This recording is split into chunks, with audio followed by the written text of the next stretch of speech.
Good evening. This is Evening News on Remo TV. I am Annie Baba Bekelulua. On national news, the Central Bank of Nigeria, CBN, has concluded plans to strengthen the naira and by extension the nation's economy through $15 billion Dangote refinery.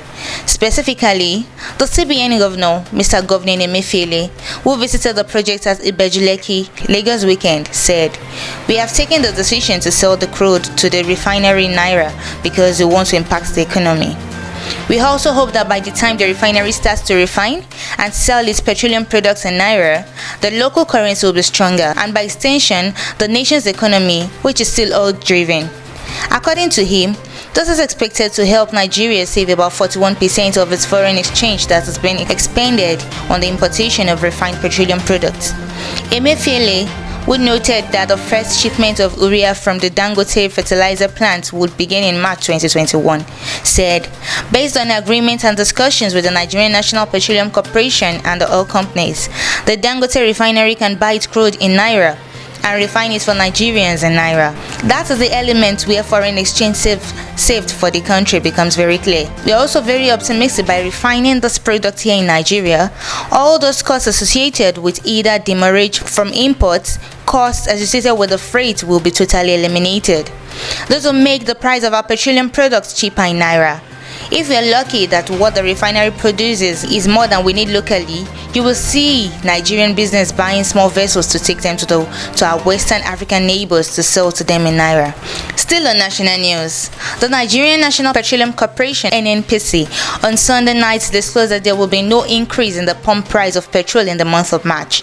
The corporation's new stand is contrary to expectation of possible price hike in the month following rise in the price of crude oil in the international markets and the warning by the Minister of State, Petroleum Resources, Chief Timpere Silva, that NNPC could not continue to absorb the extra cost in the pump price of petrol. Motorists have flocked around petrol stations in Abuja and its environment, leading to long queues. But the NNPC, in a statement by its Group General Manager, Group Public Affairs Division, Dr. Kenny Obateri, said it is not contemplating any raise in the price of petrol in March in order not to jeopardize ongoing engagement with organized labor and other stakeholders on an acceptable framework that will expose the ordinary Nigerian to any hardship. On international news, Prime Minister Benjamin Netanyahu has accused Iran of being behind last week's blast on an Israeli-owned ship in the Gulf of Oman days after Israeli officials, including the defense minister, pointed fingers of blame at Tehran. Netanyahu made the accusation in an interview that he aired Monday with Israeli public broadcaster Kan, but offered no evidence for his claim. The MV Helios Ray, a vehicle carrier ship, was hit overnight on Friday by a blast above the waterline that a U.S. official said ripped holes in both sides of its hull. The vessel docked at Dubai's port for repairs on Sunday. It remains unclear what caused the blast. Defense Minister Benny Gantz said on Saturday that an initial assessment found Iran was responsible for the explosion, while the Israeli ambassador to the US and the United Nations appeared to blame Tehran for the blast, which has revived security concerns in the region. Israeli defense officials have flown to Dubai to investigate the incident, have read newspapers. "Iran is the greatest enemy of Israel. I am determined to halt it. We are hitting it in the entire region," the Israeli Prime Minister said. On sports news, Leicester Tigers back Jordan Olowofela is to join the Western Force on loan for the 2021 Super Rugby season. The 22-year-old academic graduate made his Tigers debut in 2017 and has since played a further 40 times for the club. Tigers boss Steve Borthwick said with game time limited during this unique season, joining the Australian side would help Olowofela's development. Jordan can gain both rugby and life experience in a different environment and culture, added Borthwick. "I am excited to see the progress he makes in Super Rugby and I'm confident he will represent our club in a way that will make everybody at Tigers proud."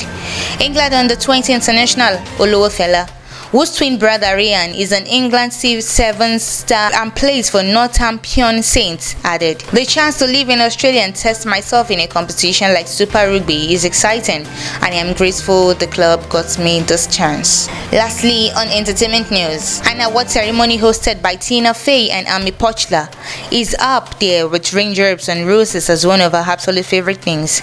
But there was plenty more to enjoy about Sunday's Golden Globe Awards beyond the comedy duo's excellence by Coastal hosting. Subsequent movie film were the big winners of the night, while The Crown dominated the TV categories. Meanwhile, there were three significant surprises in the film categories, with Andrew Day, Rosamund Pike, and Jodie Foster all beating the favorites in their respective acting groups to claim victory. Mank was the most nominated film of the night and yet went home empty-handed, which may not bode well for its Oscar chances next month. But the biggest surprise was that the Golden Globes almost finished on time, running only a few minutes late. This is all we have for evening news on Remo TV. You can follow us on every of our social media handles on Facebook, Twitter, Instagram, and YouTube at Official Remo TV. You can also check us out on our website www.remotv.com.ng. I remain Annie Baba Bekelolua. Good night.